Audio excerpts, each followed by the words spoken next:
What's going on, guys? So this video today is a little bit different.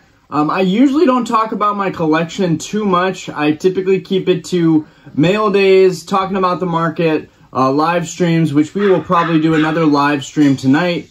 We are still going to be opening cards from Scarlet Violet. I've got several of those triple pack blisters with the Arcanine promo left, so I'll be opening those probably tonight. I don't know if Diana will be joining us, but I wanted to go over my Game Boy collection, my Pokemon Game Boy game collection in the box, CIB, comes in box. So the reason I wanted to go over this collection is because, honestly, it costed me an arm and a leg to go after this kind of collection.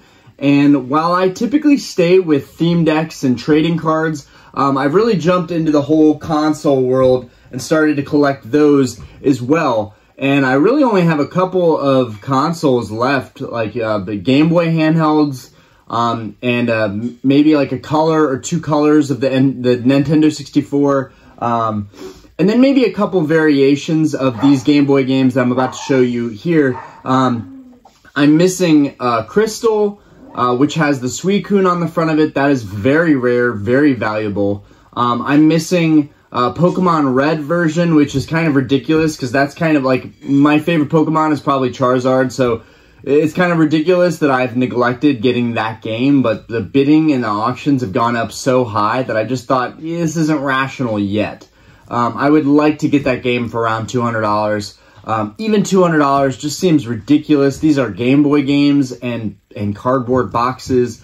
I really just cannot even, I can't even come to term with the fact that these Game Boy games are this expensive. It's crazy that I've got a stack of them here in the room now that I'm looking at. But yeah, I'm going to go over them, kind of how I got them in order, what I learned about the whole Game Boy game market, and what I would recommend moving forward for anybody here who wants to collect. So, first three up, and the reason I say first three is because these are the first auctions that I won for these, and I really didn't know the market that well. I kind of just jumped into it, but honestly, this was market price on mint condition boxes. So, I've got three boxes here. We've got Ruby, Sapphire, and Fire Red, and I'm gonna go over each of those. So, first things first, I also have these protective boxes. If you are going to spend hundreds of dollars on one of these Game Boy games, I highly recommend going on Amazon and buying these little foldable case, clear case boxes. They're really helpful. Not only do they help restore some rigidity to this and help it, be more boxy, but they really do breathe some life back into the console, gives it that shiny shimmer like it would still have the plastic wrap on it. And that's important for me because really, ideally, I would like to have these sealed, but we're talking, if I had this same collection I'm about to show you guys sealed, it would have been probably $10,000, something like that. 1, 2, 3, 4, 5, 6, 7, 8.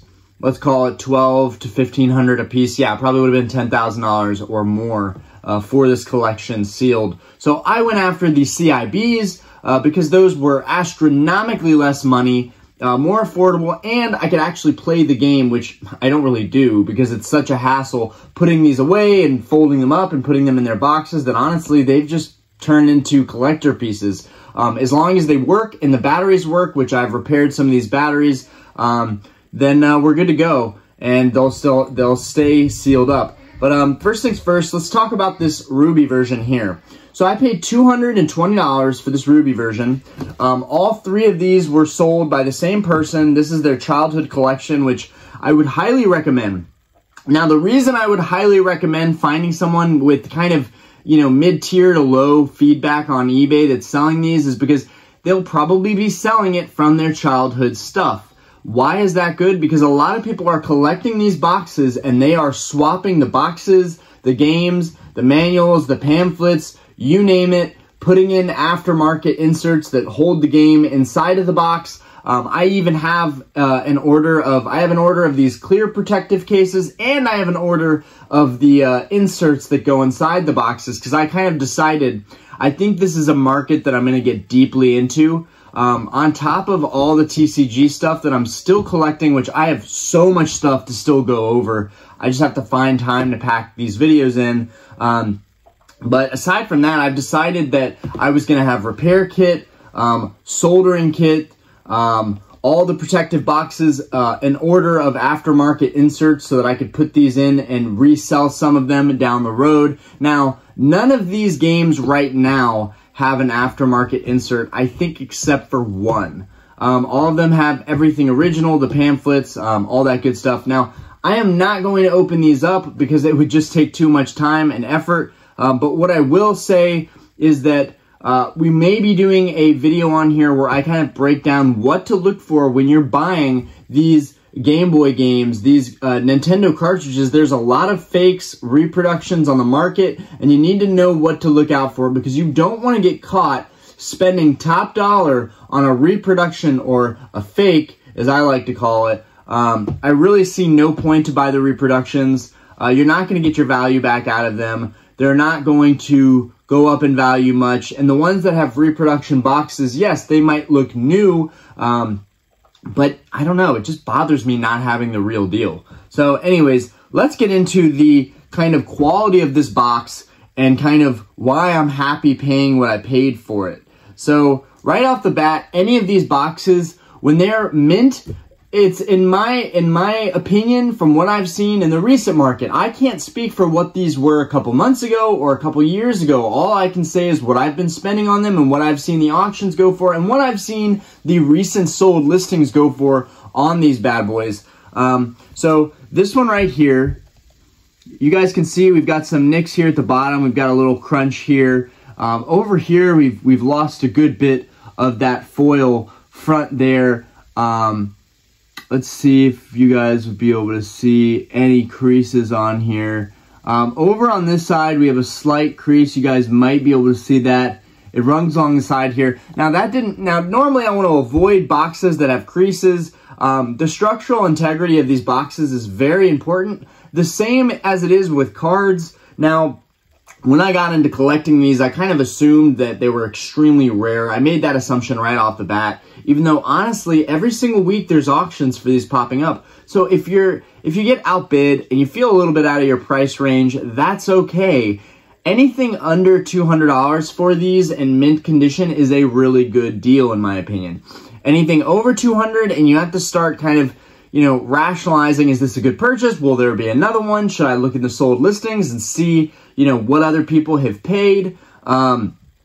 So I paid $220 for this one. It's got edgeware is very prominent at the top. We typically see that on every Game Boy used CIB box we buy. It's very hard to find them without wear on the top. These ones, it's a little more obvious because they have a hollow foil coating, so it's really easy to see that. It's a little bit less obvious on the non-hollow boxes. That's something I will also add to Ruby, Sapphire, and Fire Red, Leaf Green, and Emerald. And I guess the second gen stuff too, yeah. Silver, Gold, and Crystal. All of those have a hollow foil box. That, in my opinion, is like the pinnacle of these boxes. I really like that hollow foil. I think it looks really cool. I definitely prefer it over the traditional non-hollow boxes, but everything has its place, right? If you grew up and you were playing these games and you were playing the original ones, you'll probably prefer the original ones. I grew up playing Ruby, Sapphire, and Emerald, so I kind of prefer these games investment-wise over those other ones. I would just like to have copies and variations of the original games. You've got your first print, which has flaps on the top and the bottom. So what I mean by that is this one has a flap on the bottom, a straight flap on the bottom, a straight flap on the top. But this is a second generation, and as you can see, it has a fold going on here. So these it's called a white fold. I think the short terminology is white fold. I'm still learning all this terminology, but anyways, the one that you really want in terms of the earliest games, you want the first print games. Those are the ones that are fetching big premiums. We're talking $400 or $500 with the box. The only thing that's more modern that fetches anywhere around that price point is Pokemon Emerald. Now, I don't necessarily understand why Pokemon Emerald is in a totally different stratosphere than these other games. It does look absolutely phenomenal. I will say the crystallized pattern all over this box is really beautiful, and it continues in the back and it continues on the game. This is the only box to ever have anything like that, and this one's in really good condition, but I also paid $450 for it, so that was an arm and a leg. It's just wild how much these things are going for. Let's go ahead and look at the side of this. So on the side, we can see it's got some damage right here. Up on the top, it actually looks pretty good. This top flap is pretty good. On the back, again, we have some edge wear. So I think any of these boxes that have, you know, maybe some very slight creasing, a little bit of warping, because this box isn't perfectly straight. It has just a slight bit of warp on it, to be honest. I think anything like that for these Gen 3 games, I think $300. Also, if you are going to pay $300, well, in this game's case, you know, it's got the edge wear and so forth. I think $200 is a fair price. I even think I maybe overpaid a little bit at $220 something. Plus, I had to pay shipping and taxes on top of that. So this is probably more of like a $250 game for me. But I think that that's pretty in line with the market. One thing I didn't notice when I was bidding on this, but I noticed now, you guys might see it. There's a little bit of space between this flap here. You really want these boxes. I have seen listings for these boxes where everything is very tight and almost looks brand new. You can still find a really good example that isn't sealed but looks brand new. And that's kind of the thing that I want to go after most, because right now these sealed games just are not in my budget. I just can't afford them right now. But they're really fantastic, and you can still find deals just still in the box. But anyways, yeah, $200 I think is a good deal. And also, you want to keep in mind, even if the box has some damage, at $200, at over $200, really not even, you know, price, the price is kind of irrelevant to this point, but you want it to have everything. You want it to have the pamphlets, the inserts. You want the game to be in good shape. The cartridge itself, you want to be in good shape. You know, you don't want to see any corrosion on the bottom of that cartridge. You want the original sticker on there. You don't want a lot of scratches or peeling on that sticker. You know, you want all that stuff to look good. And I wish I had more time. We're going to go do some errands today. But I just wanted to show you guys this real quick before we head out of the house. You really want to have everything. But yeah, I just don't have time to tear all these down. And quite frankly, these boxes that they're stored in are pretty heavy duty. And once they clip in, they're pretty hard to unclip. So I think pretty much these games are going to be living in here until they find a new owner, if I ever even sell them. I have no reason that I would sell them. I just feel like if the collection grows kind of out of hand, it will get to a point where I will be forced to kind of let go of some of this stuff to make room for other collectibles. Now, moving forward, we have a fantastic, I mean, this thing is just so close to mint. It is really a great example. You know, I'm noticing some things now looking over it, but for the most part, here we have our Pokemon Sapphire. I'm going to show it to you guys here and just keep it steady for a second so you guys can get an idea of condition. This thing is in really, really good condition. The front of this box doesn't have any warping, any creases, nothing. There's barely even any edge wear on the top of this box right here. What I do want to say is on this corner, we've got some damage there. We've got some damage here. Now, these are corners. This is like unavoidable. If this stuff is sitting in your house without protection for years, it's kind of unavoidable. But I'm glad that there was no like crushing done. The corners are still really sharp. The side is really sharp. Let's see if you guys can see that. It still has a nice shine to it. It might have a slight crease there. But really, you know, that's the least of my worries with these. I just don't want to see them mangled up. I'll show you guys the back here. We've got some edge wear that's, you know, showing on the back here, but for the most part, the back is in really good condition. You can see some of that edge wear on the top here. Maybe that's just the shiny hollow foil. Again, like I said with the Ruby, it's very easy to see imperfections on these shinier ones because they have that hollow foil behind it. But I paid $300 for this game. Honestly, I have no gripes with it. I have no complaints. It came with absolutely everything. All of these came from the same person, from their childhood collection. All of them went for top dollar in auction, but all of them had all of the pamphlets. Other than the Ruby version, which my only gripe, this could have been such a good thing for me to hold on to. My only gripe is just that it's missing some of that color right here, some of that hollow foil paint right there. That would have made this Ruby pretty much neck and neck with the Sapphire. And I do love Groudon, so I will probably be looking for a better version of that. But moving forward, this was the most expensive game that I've purchased. Well, no, Emerald was the most expensive I've purchased to date. But I have literally no gripe with this one at all. This is the cleanest game that I own. For sure, this is the cleanest game that I own. Player's Choice, Fire Red version. I love Charizard, so honestly, and the fact that I played these games and had them as a kid, more so than Pokemon Red version. I had this reprint version, and I got to play it heavily as a kid. So I remember this vividly in my childhood, and it's in really good shape. There's not much to report here. This game looks like it literally just came out of a plastic seal. This kid kept it in really, really good condition. The hollow foil looks really good. There's no chipping away or crushing on the corners. This is a really, really good example where you have no bends, no creases, no nothing. The back looks really good. Yeah, so really fine example. And these newer games all have a fold on the bottom. So if you find one without a fold, that's weird. Maybe there is such a thing, but as far as I'm concerned, the only ones that didn't have folds at the bottom were the originals, the first prints. So after I bought those, I snagged this Pokemon Yellow special version with Pikachu, and Pikachu follows you around in this version. Now, in Pokemon Heart Gold and Soul Silver, I believe they do this again. I know that I had the 2DS and I had Heart Gold, and Pikachu followed me around in Heart Gold, so I know that they kind of wanted to recreate that feeling again. But this was the first game that was like that. I gotta plug my phone in. 1 minute. People keep calling me. I wish people would stop calling me so much. I'm trying to get this.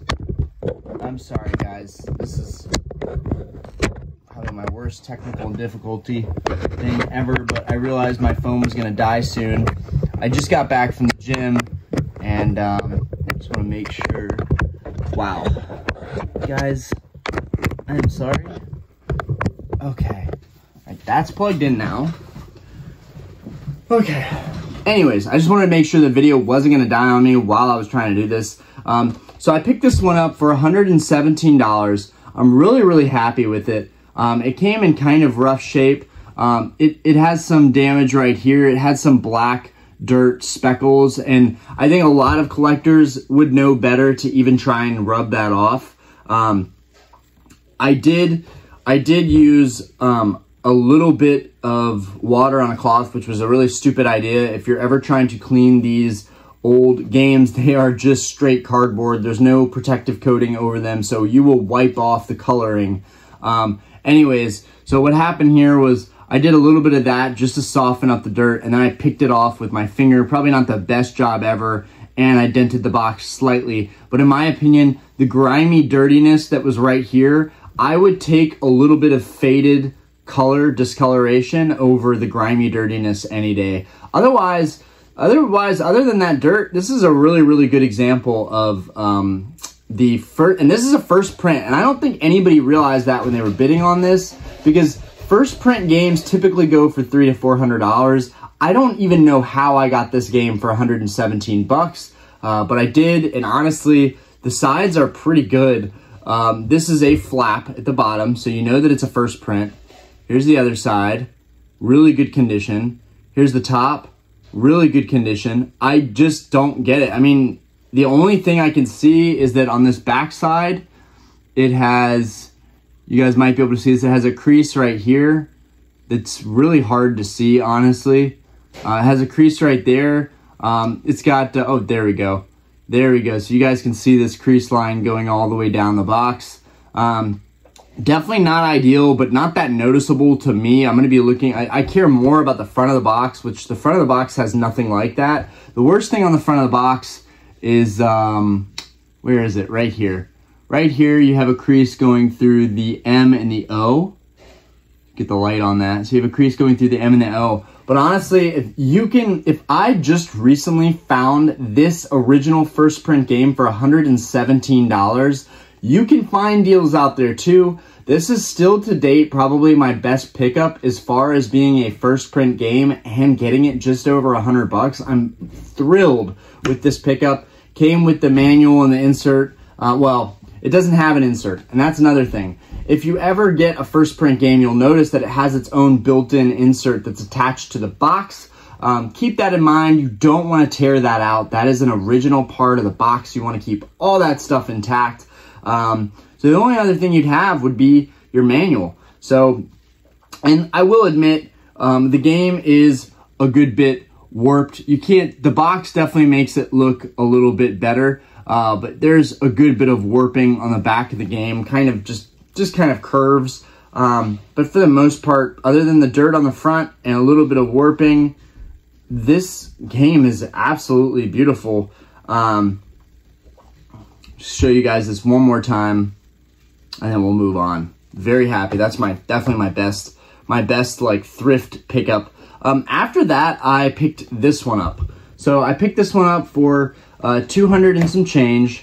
I thought it was a first print, but I didn't know about the whole folds thing. This is not a first print because it has the white fold on the bottom. And then I've got some tape there because this protective box failed me this time around. I actually broke it while making the folds. So on this one, paid about $223. I think that was the exact price I paid. We've got a crease down here. Barely can even see it. There's really no corner wear on this thing at all. We've got very little edge wear. Up here, there's a little bit of coloration that's taken off.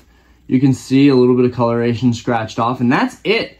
Other than that, this is a really, really clean blue. So this is our blue here. And while I would love to have this game sealed, getting it for $200 versus paying $1,000 for a sealed one, I mean, that's just a no-brainer to me. The back looks really clean. This one doesn't really have any warping. It's really quite a straight game. The cartridge on this one, I remember, looked really good and had some colored fade on it as well. My only gripe with this game, with this box, is that it has a little bit of discoloration right there where it's faded to white. But other than that, beautiful.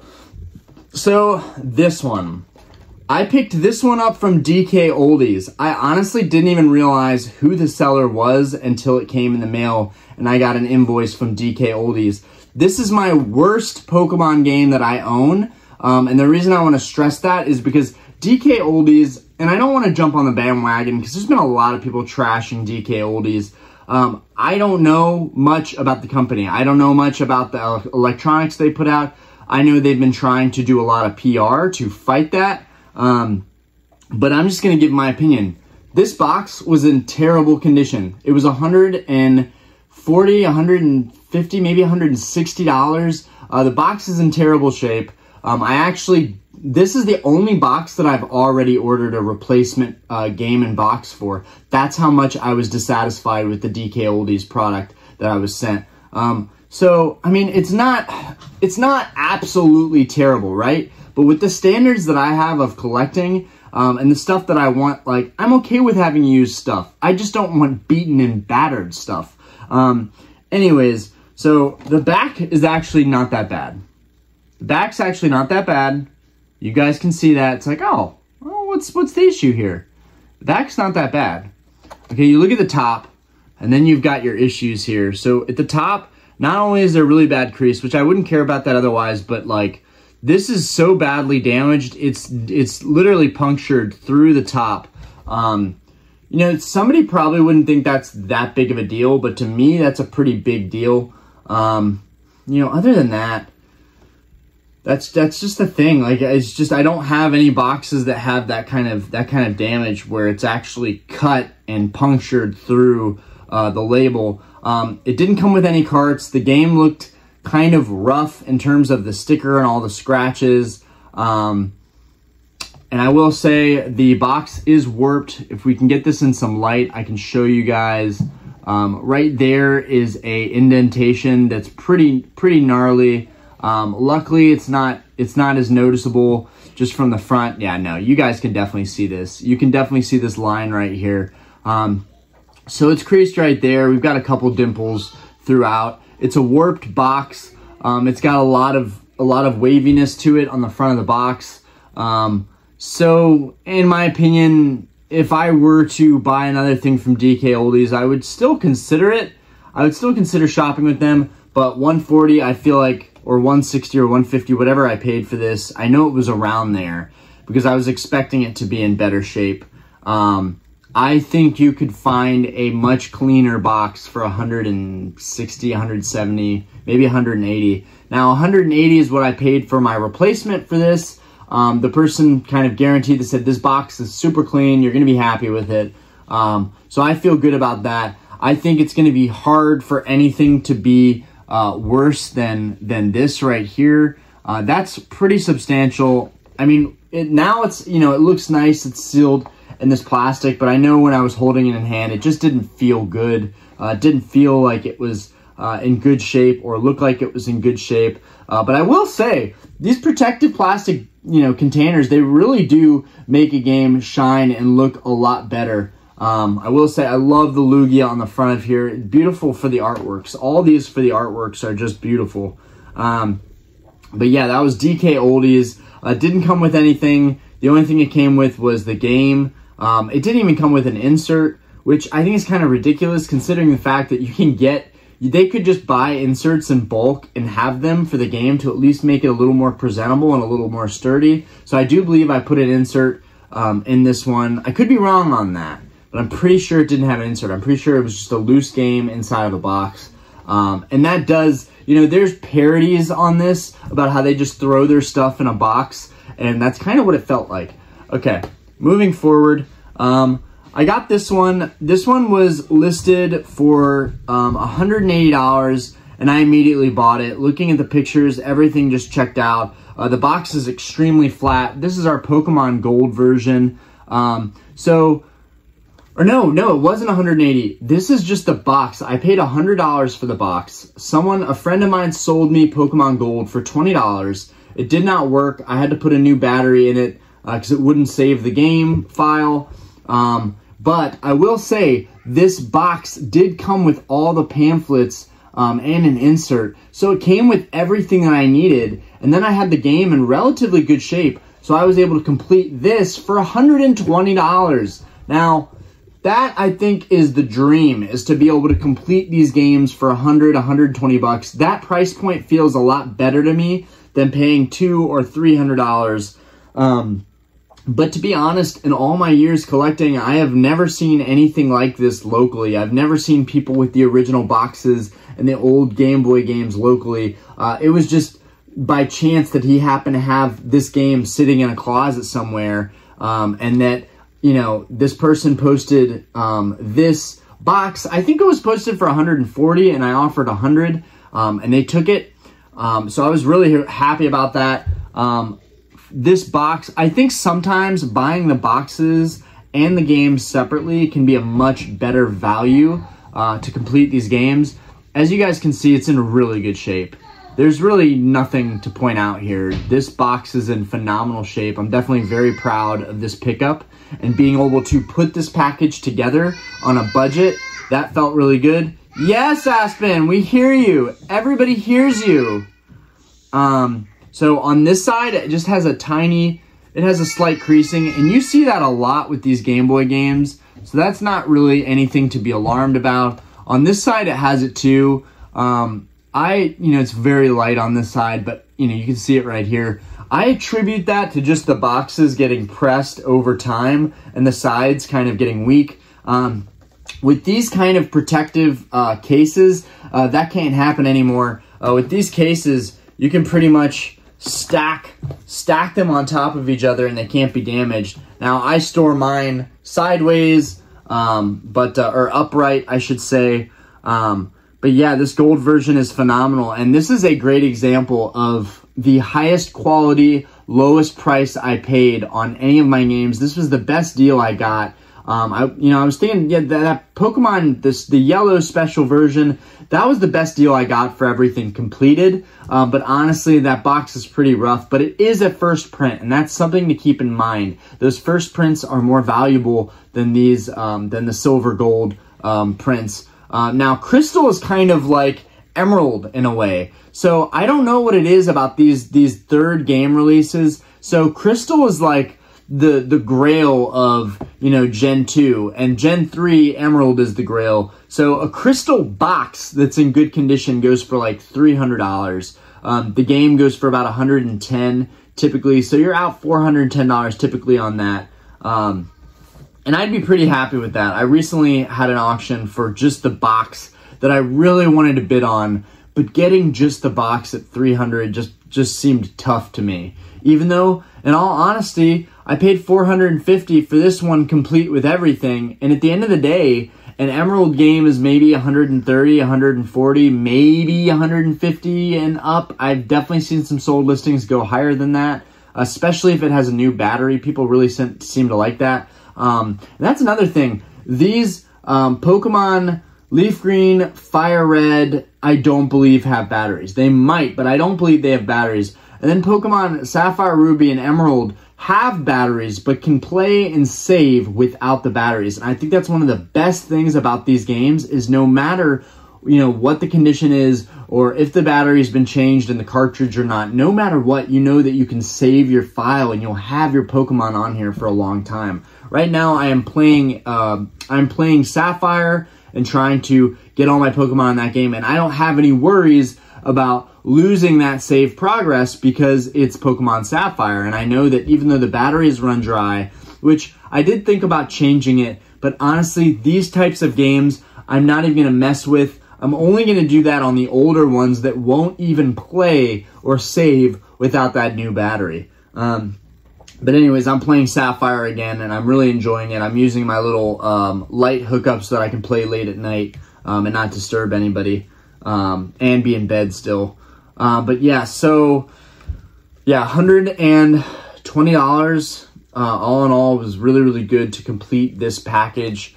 A much better deal than getting this game from DK Oldies and paying $140, $150 in the box. Is just in terrible shape. The game's all scratched up. It doesn't have any inserts or anything like that. Yeah.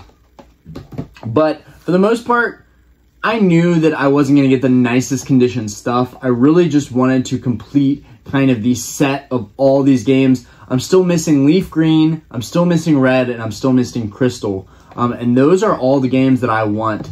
And then I can be kind of set, and not feel the pressure of, completing these collections. The same as with my 64s. I need a Fantastic Red Nintendo 64, I need a Gold 64, and I need a Pikachu 64. And those are the only 64s that I have left.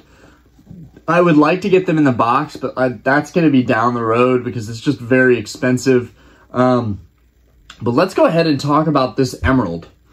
I had been looking for these for a month straight. I kept running into them and thinking this auction went way too high.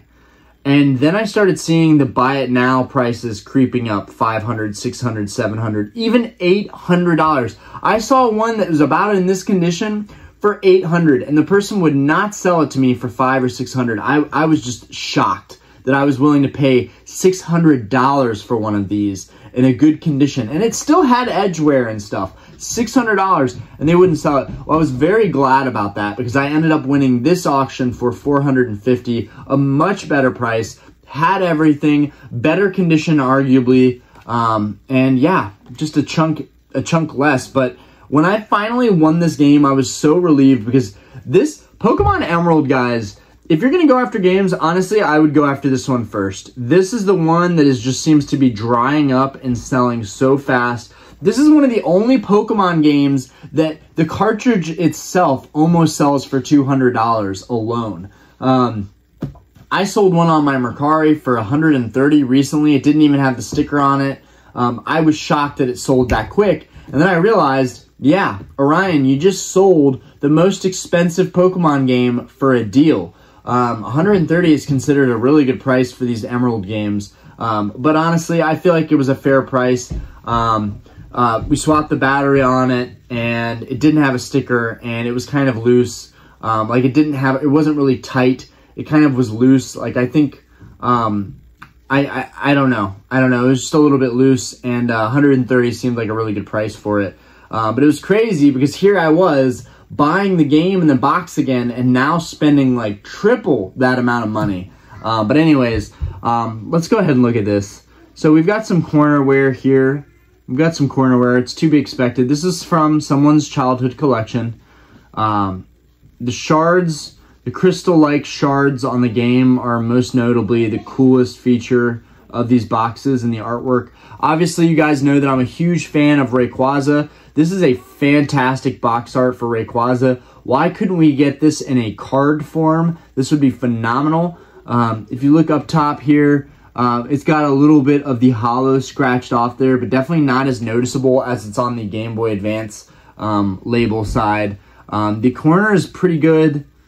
Over here, it's pretty good. Yeah, it has some wear, it has some whitening, but for the most part, and it's got some very light creasing up on the top flap, but nothing too noticeable. I still feel that this game could potentially get, you know, a CGC 7 or a Wata 7 or something like that, which would be really, really cool. I think ultimately that is the goal, to get all these encased at some point. But for now, it's kind of like my trading cards. I just find better value in getting the cards first off, building my collection, and then just finding cheaper, more affordable ways to have them encased and protected, but still look aesthetically very pleasing, which this is. It's got the crystal shard effect even on the sides of the box. This is something to look out for when you're buying these, because the inauthentic versions will not have this crystallized shard. What I also want to know, oh, it's even on the bottom. It's literally everywhere, guys. It's literally everywhere.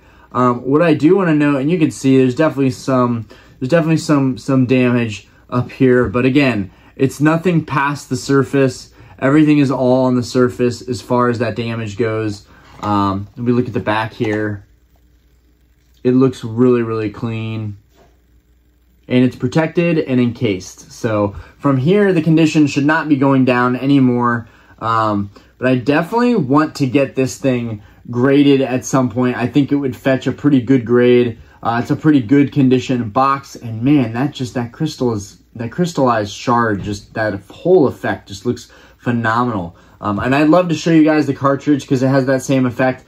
If you are buying these and the cartridge itself looks legitimate but doesn't have this crystallized effect, don't fret yet, because honestly, that crystallized film, that can wear off of the cartridges. I don't know about the boxes, but I know it can wear off of the cartridges. So you can still find cartridges that don't have that crystallized effect, but are truly authentic cartridges. Anyways, guys, I hope you enjoyed this video. It's pretty cool. I've been wanting to do it for a while, but I really wanted to do it when I had all the games that I wanted. But it was still fun to show you guys how my Pokemon Game Boy collection is coming along. I really need to, as they all fall on top of each other and get slightly more damaged. It's so cool seeing all of these like sprawled out on the table. Like this is just so dope to see all these. Anyways, guys, appreciate you for checking into this video, and we've got a Mystery Mail Day video coming up. And then I've got another piece that I've added to the collection that was actually in my last Nintendo Mail Day video. And I really want to go over that because it's very, very special. Guys, if you're still watching this video, I ordered a case of base set theme decks, and they came in phenomenal shape, and I just couldn't wait for the Mystery Mail Day video to open them, so I opened them on the, well, I couldn't wait for the Pokemon Mail Day video, so I opened it on the Nintendo Mail Day video. I just couldn't wait, and it was just phenomenal. And also, on top of that, I think the box is shadowless because all of the decks are at the top of the box. You can feel it when you press on the box. They're not at the bottom of the case. So I'm very confident that I got myself a shadowless base set box for $1,700. The biggest purchase I've made pretty much since my first edition Charizard purchases. and those were pretty nuts. But this definitely is a contender with those, and I really have to, I think in the next Pokemon Mystery Mail Day video, even though I've already opened it, and you can find that on the Nintendo Mystery Mail Day video, I'm gonna show that again and show you guys just the quality of this thing. It's just phenomenal. Anyways, guys, peace out. Thanks for watching. Have a great day.